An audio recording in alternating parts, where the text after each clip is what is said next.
इसका मतलब क्या होता है? ये बहुत ज्यादा कंफ्यूजिंग वर्ड होते हैं क्योंकि इनका मीनिंग एक जैसा होता है, लेकिन जब इनको पढ़ने पर आते हैं ना तो दिक्कत शुरू हो जाती है, समझ में नहीं आता किस जगह पर हम ईच लगाए और किस जगह पर एवरी लगाए। ईच का मतलब होता है हर एक या प्रत्येक, सेम। एवरी का मतलब भी होता है हर एक या प्रत्येक। अब दोनों का मतलब हर एक या प्रत्येक होता है तो उसका इस्तेमाल कैसे करेंगे, कैसे समझ में आए कि किस जगह ईच लगाना और किस जगह एवरी लगाना है? ध्यान दीजिएगा, दो या दो से ज्यादा चीजों के लिए हम इस्तेमाल करते हैं ईच का। ईच का कब इस्तेमाल कर सकते हैं? जब दो हो, जब दो किताबें हो, दो रोड हो, दो व्यक्ति हो, दो स्टूडेंट हो, दो बॉय हो, दो गर्ल हो, दो आदमी हो, दो औरत हो, दो मोबाइल हो, तो दो हो तो उनको गिनने के लिए हर एक, जैसे दो मोबाइल रखे हुए टेबल पर और मैं बोलता हूं हर एक महंगा है, सो ईच इज एक्सपेंसिव। हर एक में क्वालिटी है, ईच हैज क्वालिटी। तो मैं ईच कब इस्तेमाल करूंगा? जब वस्तुएं या व्यक्ति दो हो या फिर उससे ज्यादा भी हो तो भी ईच का इस्तेमाल किया जा सकता है। लेकिन डिसाइडेड थिंग्स के लिए, निश्चित चीजों के लिए, जब हमको चीजें निश्चित नजर आती है और व्यक्ति नजर आते हैं तो निश्चित चीजों या व्यक्ति के लिए हम लोग ईच का इस्तेमाल करते हैं। लेकिन ईच का इस्तेमाल तभी किया जा सकता है जब व्यक्ति या वस्तु या तो दो हो या फिर दो से ज्यादा हो। लेकिन एवरी का इस्तेमाल कब किया जाता है? जब व्यक्ति या वस्तु दो से ज्यादा ही हो। जरा आप ध्यान दीजिएगा, जब दो या दो से ज्यादा हो तो ईच का इस्तेमाल हो जाएगा, लेकिन जब चीजें दो से ज्यादा हो तभी हम एवरी का इस्तेमाल कर सकते हैं। एवरी का यूज कभी भी दो से कम चीजों के लिए नहीं किया जा सकता, या दो चीजों के लिए भी एवरी का इस्तेमाल नहीं हो सकता।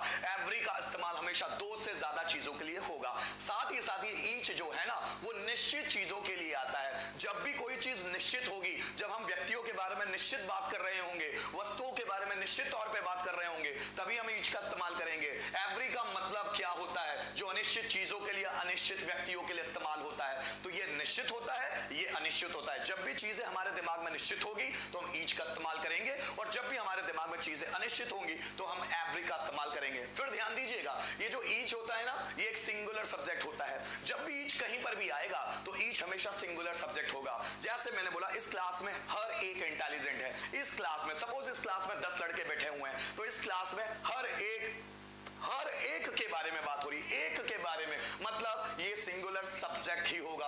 और अगर हम लोग एवरी के बारे में बात करें तो एवरी भी सिंगुलर सब्जेक्ट ही होगा।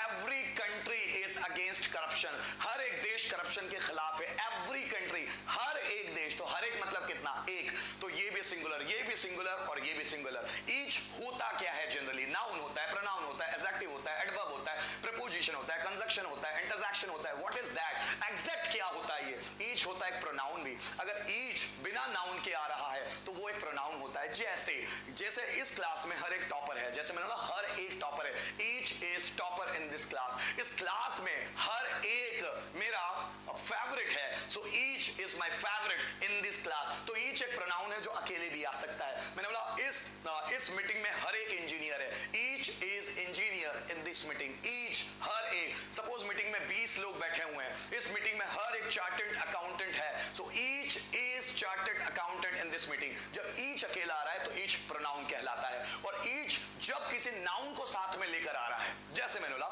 हर एक लड़का ईमानदार है, ईच बॉय इज ऑनेस्ट। हर एक लड़की ब्यूटीफुल है, ईच गर्ल इज ब्यूटीफुल। हर एक लड़का इंटेलिजेंट है, ईच बॉय इज इंटेलिजेंट। हर एक लड़की भूखी है, so each girl is hungry. तो ये क्या आया? जब ईच के साथ कोई each boy, each girl, each book, है ना, ईच बाइक, ईच कार, कोई नाउन लग जाए तो ईच एक एडजेक्टिव के रूप में वर्क करता है। ध्यान दीजिएगा, एवरी हमेशा एडजेक्टिव होगा, एवरी कभी प्रोनाउन आता ही नहीं, एवरी कभी सिंगल इस्तेमाल किया ही नहीं जा सकता। दोनों के एक दो एग्जाम्पल देखिएगा, इसके बाद मैं चीजों को आपको पढ़ाना शुरू करूंगा। ईच हैज अ मोबाइल, हर एक के पास मोबाइल है, लेकिन ये बात निश्चित तौर पर हो रही है। सपोज किसी क्लास की बात हो रही है, सपोज किसी मीटिंग की बात हो रही है, किसी मीटिंग में 40-50 लोग हैं और मैंने बोला हर एक के पास मोबाइल है, मतलब वो 40-50 लोगों के पास निश्चित तौर पर मोबाइल है, सभी के पास मोबाइल है, तभी ईच का इस्तेमाल हो सकता है। या किसी क्लास में 20 स्टूडेंट बैठे हुए हैं और मैंने बोला हर एक के पास मोबाइल है, निश्चित तौर पर हर एक के पास मोबाइल है, तो मैं क्या बोलूंगा? Each has mobile. ईच का इस्तेमाल हमेशा निश्चित चीजों के लिए किया जाता है। जब हम कंफर्म्ड होते हैं, गारंटीड होते हैं, एश्योर्ड होते हैं कि सबके पास मोबाइल है, ईच वन हैज मोबाइल या ईच हैज मोबाइल, सबके पास मोबाइल और निश्चित तौर पर है, एक भी ऐसा नहीं है जिसमें जो छूटा हो मोबाइल का। या ईच स्टूडेंट हैज मोबाइल, हर एक स्टूडेंट के पास मोबाइल है। क्लास में 50 बच्चे बैठे निश्चित चीजें होती है, जैसे हर एक स्टूडेंट के पास मोबाइल है, मतलब इस क्लास में एक भी स्टूडेंट ऐसा नहीं है जिसके पास मोबाइल नहीं है, सबके पास है, हर एक के पास है, प्रत्येक के पास है, तब लगाते हैं ईच। लेकिन एवरी स्टूडेंट हैज मोबाइल, हर एक स्टूडेंट के पास मोबाइल है। सपोज एक सेमिनार है और इस सेमिनार में 2000 लोग बैठे हुए हैं, क्या जरूरी है सभी के पास मोबाइल होगा? हो सकता है कोई घर छोड़कर आ गया हो मोबाइल, और क्या हम 2000 लोगों को चेक करते बैठेंगे कि किसके पास है और किसके पास नहीं है? हमको कैसे पता चलेगा? तो जब हम अनिश्चित चीजों के बारे में बात करते हैं लेकिन स्टेटमेंट पास कर देते हैं, जैसे हर एक के पास मोबाइल है, अब उस 2000 की क्राउड में एक तो ऐसा हो ही सकता है जिसके पास मोबाइल ना हो। तो मतलब जब चीजें अनिश्चित होती है हमारे लिए तो हम वहां पर एवरी का इस्तेमाल करते हैं। Every citizen of India is honest. आप ही बताइए, क्या भारत का हर व्यक्ति ईमानदार है? नहीं भाई, स्टेटमेंट तो दे दिया कि भारत का हर व्यक्ति, हर नागरिक ईमानदार है, तो पर क्या हर नागरिक है? क्या आप हो? क्या मैं हूं? क्या? तो हर एक व्यक्ति ईमानदार नहीं है, यह निश्चित बात नहीं है, यह निश्चित बात है, लेकिन स्टेटमेंट तो कह दिया ना। So every citizen of India is honest. जब भी हम एवरी का इस्तेमाल करेंगे तो समझ लेना कि कुछ को छोड़ ही दे रहे हैं हम लोग, कुछ लोगों के बारे में बात ही नहीं कर रहे, हर एक के बारे में तो बात कर रहे, पर हम भी जानते कि भारत का हर नागरिक ईमानदार नहीं है। तो जब ऐसा स्टेटमेंट होता है तो उसका मतलब होता है कि ये सेंटेंस में जो बात कही गई है वो अनिश्चित तौर पर कही गई है। Is it okay? आइए अब एक एक को समझते हैं, चीजों के थ्रू जानते हैं। अब देखिए एवरी और ईच, एग्जैक्ट मतलब क्या है इसका, समझिएगा। एवरी और ईच का एग्जैक्ट मतलब क्या है? मैं सेंटेंस बहुत सारे लूंगा, एग्जांपल्स देकर आप लोगों को समझाऊंगा, ध्यान दीजिएगा, पेन कॉपी लेकर बैठिएगा ताकि पूरी चीजें आपको क्लियर हो पाए। देखिएगा पहला एग्जाम्पल क्या है, ध्यान दीजिएगा, देखिएगा। Every boy speaks English in America. Every boy इस्तेमाल किया है। एवरी मतलब क्या? एवरी मतलब जो निश्चित तौर पर इस्तेमाल नहीं होता, जो निश्चित व्यक्ति या वस्तु के लिए इस्तेमाल नहीं होता। एवरी बॉय स्पीक्स इंग्लिश, हर लड़का इंग्लिश बोलता है अमेरिका में। क्या जरूरी है कि अमेरिका में हर एक लड़का इंग्लिश ही बोलता हो सकता है इंडियन बच्चे बहुत सारे हो और उस इंडियन बच्चे के कारण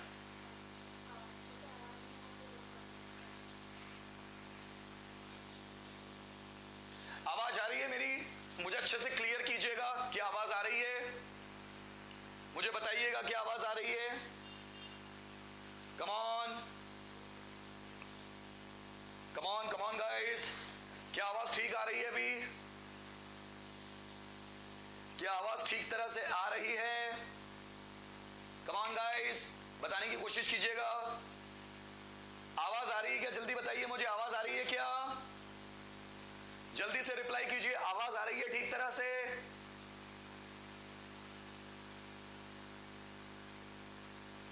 अरे जल्दी रिप्लाई करके बताओ दोस्तों, क्या ठीक से आवाज आ रही है? जल्दी रिप्लाई कीजिए।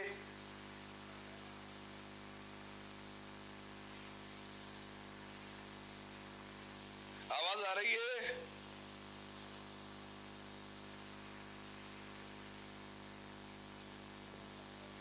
क्या प्रॉब्लम जा रहा है आवाज में? क्या प्रॉब्लम जा रहा है वैसे? अब आएगी, वहां से कनेक्ट नहीं था ठीक तरह से। ठीक है दोस्तों, अब आवाज आपको क्लियर आ रही होगी। मुझे फिर से बताइए, क्या आवाज ठीक तरह से आ रही है? जल्दी बताइए। अभी आवाज को देखिए, अभी आवाज को देखिए, अभी क्या अभी ठीक तरह से आ रही है आवाज? अभी ठीक तरह से आ रही है? यस, कम ऑन, चलो पढ़ना शुरू करते हैं। तो ईच और एवरी का मैं कॉन्सेप्ट आप लोगों को बता रहा था। और ईच और एवरी में क्या होता है कि एवरी जो है वो किन चीजों के लिए इस्तेमाल होता है? मत करो बेटा। ईच और एवरी में क्या होता है? जो एवरी होता है वो अनिश्चित चीजों के लिए इस्तेमाल किया जाता है और ईच निश्चित चीजों के लिए इस्तेमाल किया जाता है। एवरी देखिएगा, every boy speaks English in America. ध्यान दीजिएगा, मैंने क्या समझाने की कोशिश की, मैं फिर से वापस आपको लेकर चलता हूं चीजों की ओर। ध्यान दीजिएगा, हो सकता है चीजें आपको क्लियर ना हुई हो। ईच और एवरी क्या चीज है? ध्यान दीजिएगा, ईच और एवरी, ईच का मतलब क्या होता है? ध्यान दीजिएगा, अब एक एक चीज क्लियर करूंगा, हो सकता है आवाज ठीक से ना आ रही हो। ईच और एवरी क्या कॉन्सेप्ट है? हर एक या प्रत्येक, दो या दो से ज्यादा के लिए। देखो, ईच और एवरी दोनों का मतलब होता है हर एक या प्रत्येक। हर एक या प्रत्येक दोनों का मतलब सेम होता है, लेकिन दोनों के यूजेस क्या होते हैं? दो या दो से ज्यादा के लिए हम लोग ईच का इस्तेमाल करते हैं, दो या दो से ज्यादा के लिए, और एवरी का इस्तेमाल हमेशा दो से ज्यादा के लिए किया जाता है। ईच का इस्तेमाल हमेशा दो या दो से ज्यादा के लिए, अगर वस्तु या व्यक्ति दो होंगे तब हम ईच का इस्तेमाल कर सकते हैं। अगर वस्तु या व्यक्ति दो होंगे तो हम एवरी एवरी का इस्तेमाल नहीं कर पाएंगे। फिर ध्यान दीजिएगा, अगर दो से ज्यादा व्यक्ति या वस्तु है तो हम ईच का इस्तेमाल कर पाएंगे, और अगर व्यक्ति या वस्तु दो से ज्यादा है तो हम एवरी का भी इस्तेमाल कर पाएंगे। फिर ईच और एवरी में फर्क क्या हुआ? ध्यान दीजिएगा, ईच तब इस्तेमाल किया जाता है जब हमारे सब्जेक्ट होते हैं सिंगुलर और वो होते हैं निश्चित। जब निश्चित व्यक्ति या निश्चित व्यक्ति के वस्तुओं के बारे में बात होती है तो हम लोग ईच का इस्तेमाल करते हैं, और जब अनिश्चित व्यक्ति या वस्तुओं के बारे में बात होती है तो हम लोग उसके लिए एवरी का इस्तेमाल करते हैं। ध्यान दीजिएगा मेरी बातों पे, दो व्यक्ति या वस्तु हो ईच लगा देंगे, दो से ज्यादा व्यक्ति या वस्तु हो तो ईच और एवरी दोनों इस्तेमाल कर सकते हैं, लेकिन दोनों के कॉन्सेप्ट अलग है। ईच का इस्तेमाल तब किया जाता है जब व्यक्ति या वस्तु के बारे में हमारे पास निश्चित इंफॉर्मेशन होती है, बिल्कुल कंफर्म्ड इंफॉर्मेशन होती है, बिल्कुल गारंटीड इंफॉर्मेशन होती है। लेकिन एवरी का इस्तेमाल कब किया जाता है? जब व्यक्ति या वस्तु के बारे में हमारे पास जो इंफॉर्मेशन है वो निश्चित ना हो।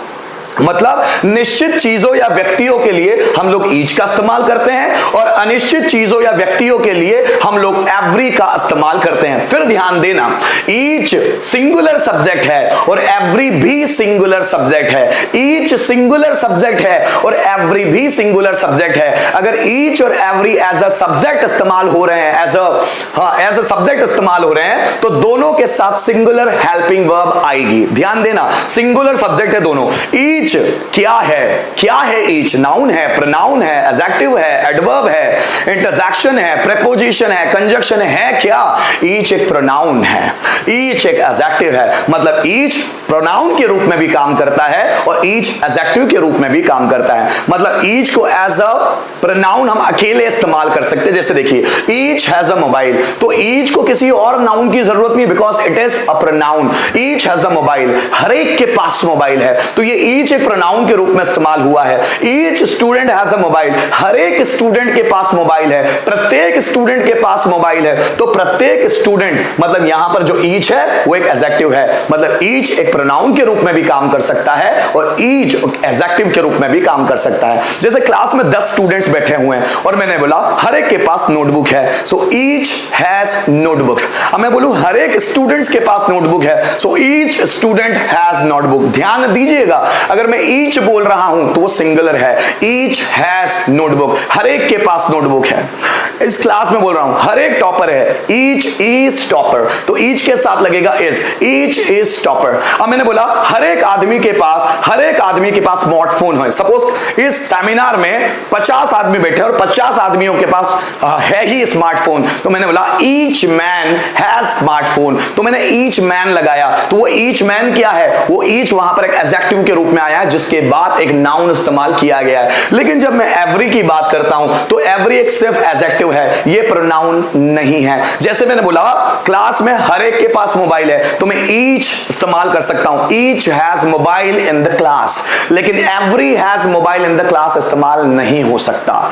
जैसे इस क्लास में 20 स्टूडेंट बैठे हुए हैं, तो बोल रहा हूं ईच इज टॉपर, हर एक टॉपर है, लेकिन एवरी इज टॉपर ऐसे इस्तेमाल नहीं हो सकता, क्योंकि एवरी प्रोनाउन नहीं है, सिर्फ एडजेक्टिव है। देखिए, एवरी स्टूडेंट हैज मोबाइल, हर एक स्टूडेंट के पास मोबाइल है, हर एक। सपोज एक सेमिनार हो रहा है और उस सेमिनार में 2000 स्टूडेंट्स बैठे हुए हैं और मैंने स्टेटमेंट पास किया कि हर एक स्टूडेंट के पास मोबाइल है, एवरी स्टूडेंट हैज मोबाइल। यह सेंटेंस निश्चित नहीं है। अब 2000 स्टूडेंट बैठे हुए हैं, कैसे आप गारंटी दे सकते हैं कि सभी स्टूडेंट के पास मोबाइल होगा?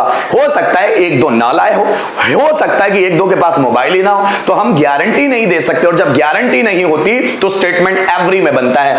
Every citizen of India is honest. क्या आपको लगता है भारत का हर एक नागरिक ईमानदार है? बिल्कुल भी नहीं। तो भारत का हर एक नागरिक ईमानदार नहीं है, लेकिन स्टेटमेंट पास किया गया every citizen of India is honest, मतलब भारत का हर एक नागरिक ईमानदार है, लेकिन यह बात निश्चित नहीं है, क्योंकि भारत में बहुत सारे बेईमान लोग हैं। ठीक है ना? तो ये ईच है और ये एवरी है। अब मैं बहुत सारे एग्जांपल्स लेकर आपको बताऊंगा कि ईच और एवरी में एक्चुअल डिफरेंस है क्या। तो आइए इसको समझने की कोशिश करते हैं। एवरी बॉय, अब देखिएगा एग्जांपल बहुत सारे हैं जिसके आधार पर मैं आपको समझाने की कोशिश करूंगा। देखिएगा, every boy speaks English in America. America में हर लड़का इंग्लिश बोलता है। क्या यह निश्चित है?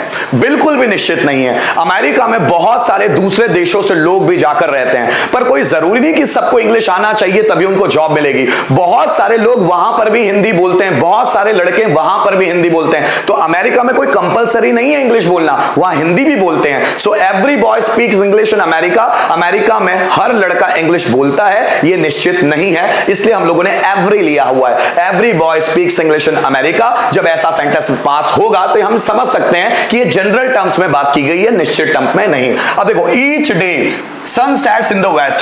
अब देखो, ईच लगाया, ईच होता है निश्चित सेंटेंस के लिए, निश्चित स्टेटमेंट के लिए। ईच डे मतलब हर दिन, हर एक दिन। Sun sets in the west, जो सूर्य होता है वो पश्चिम दिशा में अस्त होता है। सूर्य हर दिन पश्चिम दिशा में अस्त होता है। तो ये निश्चित स्टेटमेंट है कि अनिश्चित? एग्जैक्ट, कि हर दिन सूर्य पश्चिम में ही होता है। ऐसा थोड़ी ना होता है कि किसी दिन पूर्व में हो जाता है, किसी दिन उत्तर में हो जाता है, या किसी दिन दक्षिण में हो जाता है। नहीं, वो हर दिन वो पश्चिम में ही अस्त होता है, सूर्य पश्चिम में ही अस्त होता है। तो हर दिन, ये एक निश्चित स्टेटमेंट है, इसलिए हम लोगों ने यहां ईच डे लगाया। हम अगर यहां लगाएंगे एवरी डे तो स्टेटमेंट गलत होगा, ये यूज ही गलत होगा। एवरी का स्टेटमेंट हमेशा अनिश्चित चीजों के लिए लगाया जाता है। नेक्स्ट वर्ड है each child has mobile in the class. Class में हर एक बच्चे के पास मोबाइल है। Each child has mobile in the class. Class में हर एक बच्चे के पास मोबाइल है। सपोज क्लास है, उसमें 50 स्टूडेंट बैठे हुए और टीचर ने सभी बच्चों से मोबाइल मंगवाया था और उन सभी 50 बच्चों ने मोबाइल लेकर आए हैं। मतलब ये एक निश्चित स्टेटमेंट है। तो हम ईच का इस्तेमाल तभी करते हैं जब स्टेटमेंट निश्चित होगा, डिसाइडेड होगा। Each child has mobile in the class. Class में हर एक बच्चे के पास मोबाइल है। नेक्स्ट देखिएगा, every child has mobile in India. Bharat में हर एक बच्चे के पास मोबाइल है। तो क्या सही बात है? नहीं भाई, भारत में इतनी गरीबी है, बहुत सारे ऐसे बच्चे जिनके पास मोबाइल ही नहीं है। So every child has mobile in India. Bharat में हर एक बच्चे के पास मोबाइल है, तो एवरी ही लगेगा। क्यों लगेगा? क्योंकि हर एक बच्चे के पास मोबाइल नहीं है। ये जनरल टर्म्स में दिया गया स्टेटमेंट है, ये निश्चित नहीं है, ये अनिश्चित है। तो जब निश्चित होता है तो हम ईच लगाते हैं, और जब अनिश्चित होता है तो हम एवरी लगाते हैं। क्योंकि मैं बोलूं इस क्लास में हर एक बच्चे के पास मोबाइल है, तो मैंने चेक कर लिया है भाई 50 बच्चों को। अब मैं इंडिया में कहां चेक करने जाऊंगा कि सभी बच्चों के पास मोबाइल है या नहीं? और ये तो दिखती बात है भाई, भारत की जैसी स्थिति है उसके हिसाब से सभी बच्चों के पास मोबाइल नहीं हो सकता। So every child has mobile in India, ये एक जनरल स्टेटमेंट है, अनिश्चित स्टेटमेंट है। नेक्स्ट देखिएगा, every country is honest in the world. दुनिया में हर एक देश ईमानदार है। क्या ऐसा है? क्या बिल्कुल भी नहीं है। पाकिस्तान को देख लो, अफगानिस्तान को देख लो, कुवैत को देख लो, क्या ये ईमानदार देश है? तो every country is honest in the world, कि दुनिया में हर एक देश ईमानदार है, ये एक अनिश्चित स्टेटमेंट है। स्टेटमेंट तो दिया गया है लेकिन ये बात निश्चित नहीं है, लेकिन स्टेटमेंट दिया गया है। Each country is honest in Europe. Europe में हर एक देश ईमानदार है। यूरोप में, अब हम यूरोपियन कंट्रीज की बात करें तो वहां हर एक देश ईमानदार है, इसीलिए तो इतनी ज्यादा तरक्की करते चल जा रहा है। तो जब हमारा स्टेटमेंट होता है डिसाइडेड, ईच लगाएंगे। जब होगा अनडिसाइडेड, एवरी लगाएंगे। आप आगे देखिएगा, फिर आगे देखिएगा। अब मुझे बोलना है every teacher is hard working in the coaching. Every teacher is hard working in the coaching. हर एक टीचर, कोचिंग में हर एक टीचर हार्ड वर्किंग है। हार्ड वर्किंग मतलब मेहनती। एवरी टीचर, हर एक टीचर। क्या सच में कोचिंग का हर एक टीचर मेहनती होता है? नहीं भाई, बहुत सारे कामचोर लोग भी होते हैं कि जो काम करते नहीं, कोचिंग में पढ़ाते तो हैं लेकिन काम नहीं करते। So every teacher is hard working in the coaching, मतलब ये डिसाइडेड स्टेटमेंट नहीं है, इसीलिए एवरी लगा दिया गया है। लेकिन मैं बोलूं each teacher is hard working in physics वाला। फिजिक्स वाला करके एक बहुत बड़ा लर्निंग प्लेटफॉर्म है जिसमें सभी टीचर बहुत मेहनती है, और जब वो निश्चित है तो हम लगाते हैं each teacher is hard working in physics वाला। तो फिजिक्स वाला में हर एक टीचर बहुत मेहनती है। Next, I have seen every movie of Salman Khan. मैंने सलमान खान की हर एक मूवी देखी है। तो क्या निश्चित है? हो सकता है नई बनी हुई मूवी ना देखी हो सकता है कोई पुरानी मूवी हो उसको ना देखी हो। तो जब मैं बोलता हूं आई हैव सीन एवरी मूवी, तो एवरी मूवी का मतलब ये हुआ कि हो सकता है व्यक्ति ने एक दो मूवी देखना छोड़ दिया हो या एक दो मूवी नहीं देखी हो। तो एवरी हम तभी लगाते हैं जब वो स्टेटमेंट निश्चित ना हो लेकिन बोल दिया गया है। So I have seen every movie of Salman Khan. मैंने सलमान खान की हर एक मूवी देखी है, लेकिन हर एक मूवी देखी है इसकी कोई गारंटी नहीं है। नेक्स्ट देखिए, आई have seen each movie of Salman Khan. मैंने सलमान खान की हर एक मूवी देखी, इसका मतलब क्या है? गारंटीड। मुझे अपने आप पे कॉन्फिडेंस है, निश्चित तौर पे मैं ये स्टेटमेंट कर रहा हूं क्योंकि मैंने हर एक मूवी, जब से सलमान खान ने मूवीज बनाना शुरू किया है, फिल्मों में काम करना शुरू किया, मैंने हर एक मूवी सलमान खान की देखी है अब तक जो बनाई है, तो ईच लगाएंगे। नेक्स्ट वर्ड है, देखिएगा नेक्स्ट सेंटेंस है, everyone knows Manish sir in Khandwa. अब मनीष सर को खंडवा में हर एक व्यक्ति जानता है, एवरीवन, हर एक व्यक्ति जानता है। ऐसा है क्या? बिल्कुल नहीं, खंडवा में हर एक व्यक्ति मुझे नहीं जानता भाई। So everyone knows Manish sir in Khandwa, तो ये स्टेटमेंट क्या है? निश्चित थोड़ी ना है, और जब स्टेटमेंट निश्चित नहीं होता तो एवरी लगाते हैं। So everyone knows Manish sir in Khandwa, कि मनीष सर को खंडवा में हर एक जानता है, निश्चित नहीं है। Each one knows Manish sir in day coaching, Manish sir को डे कोचिंग में हर एक व्यक्ति जानता है। यस, ये रियल स्टेटमेंट है, निश्चित स्टेटमेंट है, तो ईच लगाया जा सकता है। वही तो मैं समझाना चाहता हूं, ईच कब लगता है? जब हमारा स्टेटमेंट निश्चित होता है कि खंडवा में, अब डे कोचिंग में कम ही बच्चे आते हैं, और वो जितने भी बच्चे आते हैं वो सब जानते हैं ना, लेकिन खंडवा कितना बड़ा है, कितने सारे लोग रहते हैं वहां, हर एक मुझे जाने इसकी कोई गारंटी तो है नहीं, निश्चित तो है नहीं, है ना। तो जहां निश्चित नहीं होता वहां एवरी लगाते हैं, और जहां निश्चित होता है वहां ईच लगाते हैं। नेक्स्ट देखिए, एवरीबॉडी इज वॉचिंग आईपीएल, हर एक व्यक्ति आईपीएल देख रहा है। सपोज आईपीएल चल रहा है अभी, हर एक व्यक्ति आईपीएल देख रहा है, क्या ये निश्चित है? नहीं भाई, जरूरी नहीं है कि हर एक व्यक्ति ही देख रहा हो, बहुत सारे लोग नहीं देख रहे हैं। So everybody is watching IPL, हर एक व्यक्ति आईपीएल देख रहा है, तो मतलब ये निश्चित नहीं है। नेक्स्ट देखिए, ईच बडी, एवरीबॉडी भी लगता है और ईच बडी भी लगता है। हो सकता है ये वर्ड आपने पहली बार सुना है तो दिमाग में थोड़ा सा कंफ्यूजन हो सकता है, लेकिन विश्वास बनाए रखिएगा, ऐसे वर्ड्स भी होते हैं। Each body is watching IPL. अब सपोज एक रूम है और उस रूम में 20 लोग बैठे हुए हैं और सभी टीवी के पास बैठे हुए हैं, फाइनल मैच चल रहा है। Each body is watching IPL, हर एक व्यक्ति आईपीएल देख रहा है। वो 20 लोग हैं और सभी की नजर टीवी की तरफ है, तो क्या है? ये सबके सब देख रहे हैं ना, मतलब ये निश्चित स्टेटमेंट है। So each body is watching IPL, ये एक निश्चित स्टेटमेंट है। एवरीबडी इज वॉचिंग आईपीएल, ये एक अनिश्चित स्टेटमेंट है। आगे देखिएगा, मुझे बोलना है I have gone everywhere in Delhi, मैं दिल्ली में हर एक जगह गया हूं। अब everywhere आ रहा है, इसका मतलब क्या? कि ऐसी बहुत सारी जगह होगी जो मैंने छोड़ दी है, लेकिन मैंने स्टेटमेंट दिया मैंने दिल्ली में हर एक जगह देखी है। लेकिन मुझे ही पता है मैंने बहुत सारी जगह छोड़ी हुई है। तो अगर मैं स्टेटमेंट इस्तेमाल करता हूं everywhere, I have gone everywhere in Delhi, तो मतलब मैंने बहुत सारी जगह दिल्ली में छोड़ी हुई है, ऐसा नहीं कि सभी देखा है। लेकिन अगर मेरा स्टेटमेंट होता है I have gone each where, हर एक जगह दिल्ली में गया हूं। So I have gone each where in Delhi, मतलब मैंने दिल्ली का चप्पा छान मारा, एक एक जगह मुझे पता है, एक एक जगह मैं गया हूं। और जब मैं निश्चित होता हूं तो ईच लगाता हूं, जब अनिश्चित होता हूं तो एवरी लगाता हूं। Next, every room has a fan, every room, suppose एक बिल्डिंग है जिसमें 1000 रूम है, सपोज एक बिल्डिंग है उसमें 1000 रूम है और मैंने स्टेटमेंट पास किया every room has a fan. हो सकता है 1000 रूम में कोई एक हाथ पंखा बंद हो या एक रूम में पंखा ही ना हो, है ना। तो एवरी स्टेटमेंट कब बोला जाएगा? एवरी का statement, every room has fan, हर एक रूम में पंखा है, तब बोला जा सकता है कि एक हाथ में ना हो तब। लेकिन मैं बोलता हूं each room has fan, suppose ये बिल्डिंग है और इस बिल्डिंग में 6 रूम है और 6 रूम में सभी में पंखे लगे हुए हैं, तो हम निश्चित है कि 6 रूम में पंखे हैं, मतलब हर एक रूम में पंखा है। So each room has fan. तो ईच कब इस्तेमाल किया जाएगा? जब हम निश्चित होते हैं स्टेटमेंट के लिए। और एवरी कब इस्तेमाल किया जाएगा? जब हम बोल देते हैं पर निश्चित नहीं होते। आगे देखिएगा,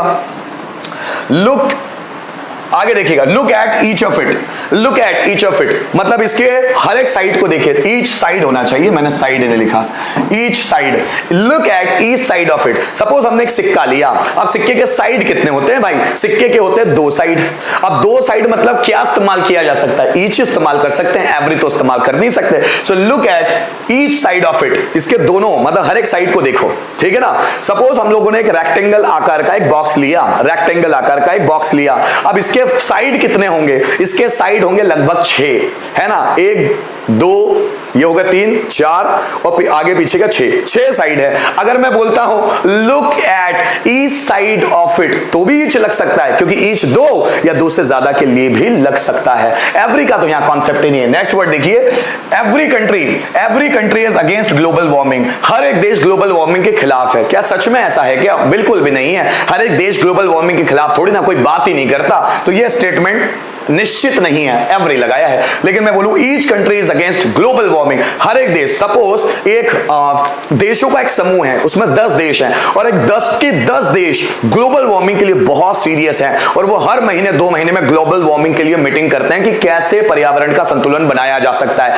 कैसे इस अर्थ की गर्मी को, हीट को रोका जा सकता है। तो वो जो 10 देश है ना, वो बड़े सीरियस हैं ग्लोबल वार्मिंग को लेके। तो मैं 10 देशों के बारे में ही स्टेटमेंट पास कर रहा हूं, each country is against global global warming, हर एक देश ग्लोबल वार्मिंग के खिलाफ है। किसके लिए स्टेटमेंट पास कर रहा हूं? उन 10 देशों के लिए बस। हमारे देशों की संख्या 200 से ज्यादा है और मैं बोलूं every country is against global warming, ऐसा कुछ नहीं है भाई। बहुत सारे देश इतने लापरवाह है कि कोई ध्यान नहीं देते हैं। तो जब मैं एवरी कंट्री बोलता हूं तो यहां अनिश्चित है, और अगर मैं ईच कंट्री बोलता हूं तो मैं 10, 12, 15 इतनी कंट्रीज के बारे में बात कर रहा हूं जिनको लेकर मैं निश्चित हूं। नेक्स्ट देखिए, every country is against corruption, हर एक देश करप्शन के खिलाफ है। क्या सच में ऐसा है क्या? कुछ देश तो ऐसे हैं जहां करप्शन है ही नहीं, कुछ देश तो ऐसे हैं जहां करप्शन है पर वो उस पर ज्यादा सीरियस है नहीं। Each country is against corruption, हर एक देश करप्शन के खिलाफ है। सपोज 10 देशों का समूह है और वो सब के सब करप्शन के खिलाफ है, तो हम बोल सकते हैं each country is against corruption, कि हर एक देश करप्शन के खिलाफ है। मतलब जो ईच है ना बच्चों, ये कम समूह के लिए इस्तेमाल होता है। जब छोटा समूह है 10, 12, 15, 20, 50, तो हम लोग इसके लिए ईच इस्तेमाल कर सकते हैं। लेकिन जब बहुत बड़े अमाउंट की बात की जाती है, जब बहुत बड़े ग्रुप की बात की जाती है, जब बहुत बड़े नंबर्स की बात की जाती है, ऐसे नंबर्स जिनको काउंट नहीं किया जा सकता सडन, तो उनके लिए हम एवरी को लगाते हैं स्टेटमेंट देने के लिए। मतलब एवरी कब इस्तेमाल होता है? अनिश्चित स्टेटमेंट देने के लिए। और ईच कब इस्तेमाल होता है? निश्चित स्टेटमेंट देने के लिए। इसके साथ ही और जरा समझिएगा चीजों को, और है ना, इसके साथ ही सपोज मैंने यहां पर दिया देयर इज अ बस हियर इन एवरी 10 मिनट्स। अब एवरी बहुत जगह टाइम ड्यूरेशन को बताने के लिए भी इस्तेमाल होता है एवरी, वहां ईच इस्तेमाल नहीं होता, वहां एवरी इस्तेमाल होता है टाइम ड्यूरेशन को बताने के लिए। जैसे देखो, देयर इज अ बस हियर इन एवरी 10 मिनट्स, मतलब हर 10 मिनट में यहां बस होती है। जैसे कोई बस स्टैंड है और अब मैंने टाइम एक्सप्रेशन को बताने के लिए, टाइम ड्यूरेशन को बताने के लिए भी एवरी का इस्तेमाल किया है, यहां ईच का इस्तेमाल नहीं होता। सो देयर इज अ बस हियर इन एवरी 10 मिनट्स, यहां हर 10 मिनट में एक बस होती है। मतलब क्या हुआ कि ये बस स्टैंड है, यहां हर 10 मिनट में एक नई बस आ जाती है, तो तुम इससे नहीं जा पाए, कोई बात नहीं, अगली बस से चले जाना। देयर इज अ बस हियर इन एवरी 10 मिनट्स, कि हर एक 10 मिनट में बस होती है। He goes to school every morning, मैं किसी लड़के के बारे में बात कर रहा हूं कि वह हर सुबह स्कूल जाता है, हर सुबह। अब यहां पर जो एवरी आया है ना, वो अनिश्चित स्टेटमेंट के लिए नहीं आया है, यहां एवरी समय को दर्शाने के लिए आया है। जब कोई चीज लगातार हो रही हो तो उस लगातार जो कॉन्टिन्यूअस टेंस है उसको बताने के लिए भी एवरी का इस्तेमाल होता है। एवरी मतलब हर एक निश्चित समय को बताने के लिए। तो यहां पर जो एवरी है वो एक निश्चित पैटर्न को बताने के लिए आया है टाइम के। जैसे he goes to school every morning, वो हर सुबह स्कूल जाता है, हर सुबह स्कूल जाता है, यहां ईच लगेगा ही नहीं। His father goes to library every evening, उसके पापा हर शाम को लाइब्रेरी जाते हैं, उसके पापा की आदत है, उनके पापा का पैटर्न है कि वो हर शाम में लाइब्रेरी जाते हैं। तो एवरी आया टाइम को बताने के लिए। I use my computer in every 3 hours, मैं अपने कंप्यूटर को हर 3 घंटे में इस्तेमाल करता हूं, क्योंकि मुझे कुछ ना कुछ वीडियो अपलोड करने होते हैं, मुझे कुछ ना कुछ उस पर काम करना होता है। तो मैं क्या करता हूं, अपने कंप्यूटर को हर 3 घंटे में इस्तेमाल करता हूं। सो इन एवरी 3 आवर्स, तो एवरी क्यों आया? निश्चित समय अवधि को दर्शाने के लिए कि व्यक्ति किसी समय पर निश्चित तौर पर वो काम करता है। रीना मीट्स अमन एवरी संडे, सो रीना मीट्स अमन, रीना अमन से मिलती है एवरी संडे, हर संडे को रीना अमन से मिलती है। मतलब ये काम हर संडे को होता है जिसमें रीना अमन से मिलती है। नेक्स्ट देखिए, Rajeev sir takes our class every Friday, Rajeev sir हर शुक्रवार को हमारी क्लास लेते हैं। अब यहां एवरी ही आएगा, ये जितने भी स्टेटमेंट आपको दिख रहे हैं ना, ये सभी स्टेटमेंट में सिर्फ एवरी आएगा, ईच नहीं आएगा। मतलब टाइम एक्सप्रेशन को दिखाने के लिए भी हम एवरी का इस्तेमाल करते हैं। आगे देखिएगा मेरे बच्चों, ध्यान से देखिएगा, कभी कभी क्या होगा आपके सामने कि एक ही सेंटेंस में ईच और एवरी दोनों आ जाता है और उसके बाद सिंगुलर नाउन आ जाता है। नाउन गिनती में एक होना चाहिए, हर एक या सभी पर जोर देने के लिए हम लोग इस्तेमाल करते ईच एंड एवरी। जैसे हर एक लड़का, ईच एंड एवरी बॉय, हर एक किताब, ईच एंड एवरी बुक, हर एक teacher, each and every teacher, हर एक दरवाजा, ईच एंड एवरी डोर, हर एक question, each and every question, हर एक page, each and every page, हर एक professor, each and every professor. तो हम क्या करेंगे, ईच और एवरी को जब साथ में लगाया जाए उसका मतलब क्या होता है? हम हर एक या सभी पर जोर देने के लिए इस्तेमाल कर रहे हैं ईच एंड एवरी का, हर एक पर जोर दे रहे हैं या सभी पर जोर दे रहे हैं। एग्जाम्पल देख के समझिएगा, आई have read each and every book of this library, मतलब क्या हुआ कि मैं इस लाइब्रेरी की हर एक किताब पढ़ चुका हूं, हर एक भी नहीं छोड़ी मैंने, हर एक किताब पढ़ चुका हूं। So I have read each and every book of this library, मैं इस लाइब्रेरी की हर एक बुक पढ़ चुका हूं। तो जब हम लोग हर एक को जोर देकर, प्रेशर करके, एम्फसाइज करके करके बात करते हैं ना तो ईच और एवरी दोनों साथ में लग जाते हैं। ईच एंड एवरी, देखो मैं उस क्लास में हर एक स्टूडेंट को जानता हूं, हर एक को, जोर देकर कह रहा हूं। So I know each and every student of that class. मैं इस कंपनी में हर एक एम्प्लॉय से मिला हूं। So I have met each and every employee of this company. मैंने इस किताब का हर एक पेज पढ़ा है, मुझे मत सिखा, मैंने इस किताब का हर एक पेज पढ़ा है। So I have read each and every page of this book. Are you getting my point? जब हम लोग हर एक या सभी को जोर देकर बात करते हैं तब ईच और एवरी साथ में आ जाता है, अलग अलग नहीं आता। जैसे देखो, माय फादर हैज टेकन, मेरे पापा ने लिया है, ईच एंड एवरी एक्सपीरियंस, मेरे पापा ने हर एक एक्सपीरियंस लिया है, हर एक, ठीक है ना। He has taken contribution from each and every house of this colony.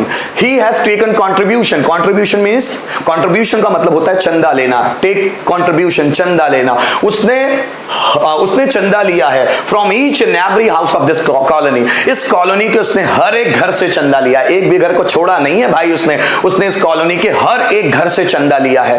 Ram has solved, Ram ने सॉल्व कर दिया है each and every question of this paper. इस पेपर का, इस क्वेश्चन पेपर का हर एक क्वेश्चन राम ने सॉल्व कर दिया है, हर एक क्वेश्चन। जोर देके बात कर रहे हैं, मतलब एक भी क्वेश्चन छोड़ा नहीं है। Each and every child is crying. अब रूम में बहुत सारे, suppose learn and play school, एक छोटी सी स्कूल है और उस स्कूल में 10-12 बच्चे बैठे हुए हैं रूम में और हर एक बच्चा रो रहा है, हर एक बच्चा अपने माँ बाप के लिए परेशान है और उनको याद करके रो रहा है। So each and every child is crying. पर ध्यान देने वाली यह बात है कि जब भी ईच और एवरी लगेगा उसके बाद जो नाउन आएगा हमेशा सिंगुलर आएगा। ध्यान देना, each and every singular noun, वो हो सकता है सिंगुलर अनकाउंटेबल नाउन हो, सिंगुलर काउंटेबल, लेकिन आएगा सिंगुलर ही। आगे देखिएगा, यहां देखिएगा, I am ready to answer of your each and every question. मैं तैयार हूं आंसर देने के लिए तुम्हारे हर एक क्वेश्चन का। So I am ready to answer of your each and every question. मैं तुम्हारे हर एक क्वेश्चन का आंसर देने के लिए तैयार हूं, हर एक, जो तुम पूछेंगे हर एक का। Each and every flower is beautiful. एक गार्डन है, उसमें हर एक फ्लावर बहुत ब्यूटीफुल है। So each and every flower, तो each और every के बाद आया सिंगुलर। काउंटेबल नाउन भी हो सकता है, अनकाउंटेबल नाउन भी हो सकता है, लेकिन होगा सिंगुलर ही। तो हम ईच एंड एवरी साथ में भी इस्तेमाल करते हैं दोस्तों, कब? जब हमको हर एक पर या सभी पर जोर देकर बात करनी हो। इसके अलावा